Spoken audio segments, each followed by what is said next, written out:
to change the way they do things. So if institutions have cultures and they have well-worn and well-practiced behaviors, and it's very hard to shift those behaviors.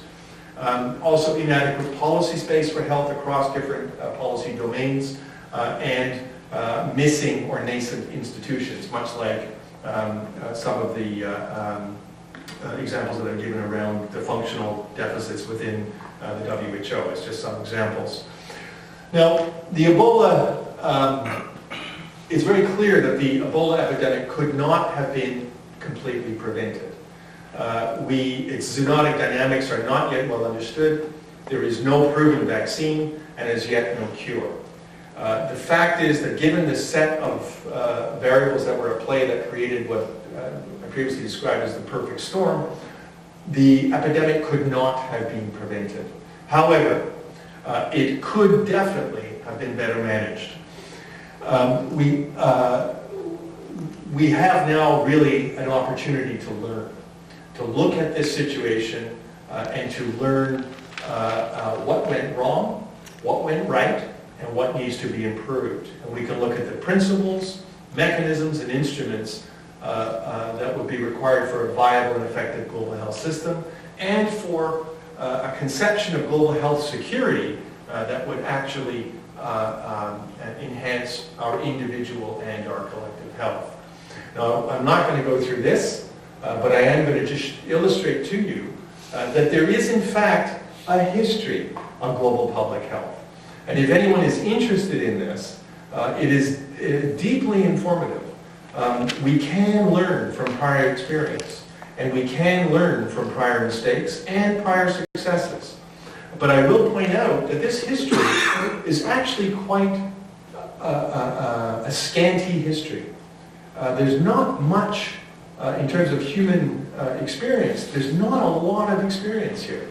But we are at a point where population, our ecological impingement, our energy policy, which is clearly completely awry given its impact on the environment, and climate change are pushing us to the point where we must evolve appropriate global health governance strategies and global health security strategies. So if anyone is interested in this, the history of global public health is extremely important.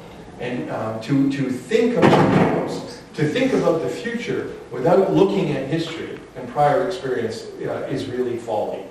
So it's very, very important to spend some time on this if this is where you're going to spend some energy. Now, global health security is defined by the WHO as the activities that are required to reduce the vulnerability of people around the world to new, acute, or rapidly spreading risks to health, and particularly those that threaten to cross international borders. And that the WHO came up with this through a working group in 2007. And just to give you a couple of examples, of course there's Ebola, an emerging, re-emerging infectious disease. Some could and do argue quite effectively that certain characteristics and certain types of non-communicable diseases do in fact fall into this category. There are also environmental changes that fall into this category. Extreme weather events and natural disasters, secondary most often to climate change, certainly fall into this category. Human-made technological disasters, chemical, biological, and terror threats, international crises and humanitarian emergencies, and increasingly the threat of antimicrobial resistance. These are all examples, in my mind, of issues that fall under the rubric of global health security and need an important and concerted effort to deal with them in an appropriate manner. Now, the Ebola epidemic really demonstrated that there is a global health security deficit, and that risk to one is potentially a risk to all. And it also points out through the various explanations that descriptions that I've given you, it points out the need for a multi-level, multi-dimensional governance challenge that incorporates local, national, regional, and global institutional approaches. And it recognizes that, it must recognize that a weak link in this chain becomes a weak link for all. And this is really the global health security deficit. Let me stop there. I certainly have much more that I can say, but let me stop there and see if you see what you're taking from this. So, does anybody have any comments or questions?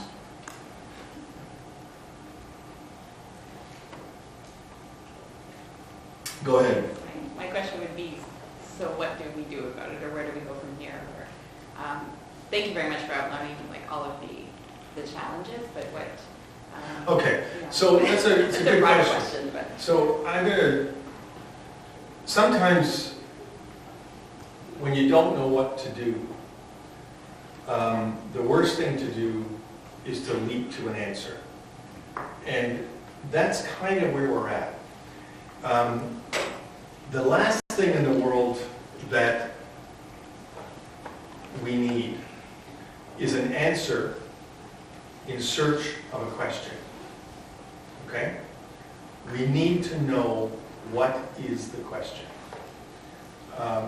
What is the problem? We need to illuminate the problem. Understand it in its full dimensions, and then allow for an appropriate question to emerge, and then an appropriate answer will follow the question. The question is really the most important thing. It's more important than the answer, because without the right question, you don't know what you're actually trying to solve.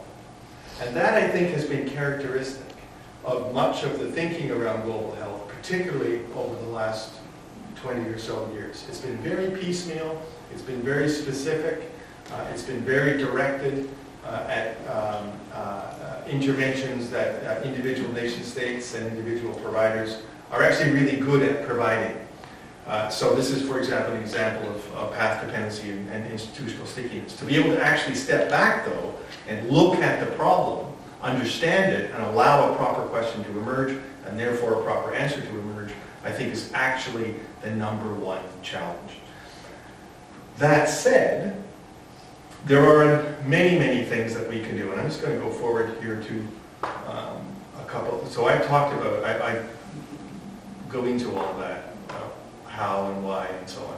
What are the specific challenges? But I'm just going to highlight this slide here.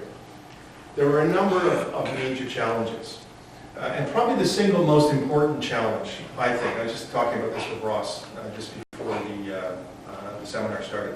Probably the single most important challenge is to reframe our idea of health so that there is not a division between clinical medicine and public health, that these are not separate things, but to reframe our conception of health so that these now disunited practices or disciplines are united in common purpose and common cause.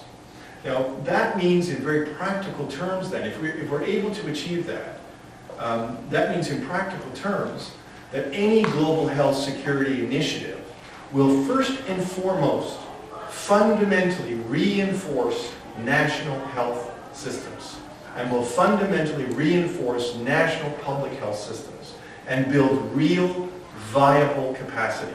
So what we saw in West Africa is really capacity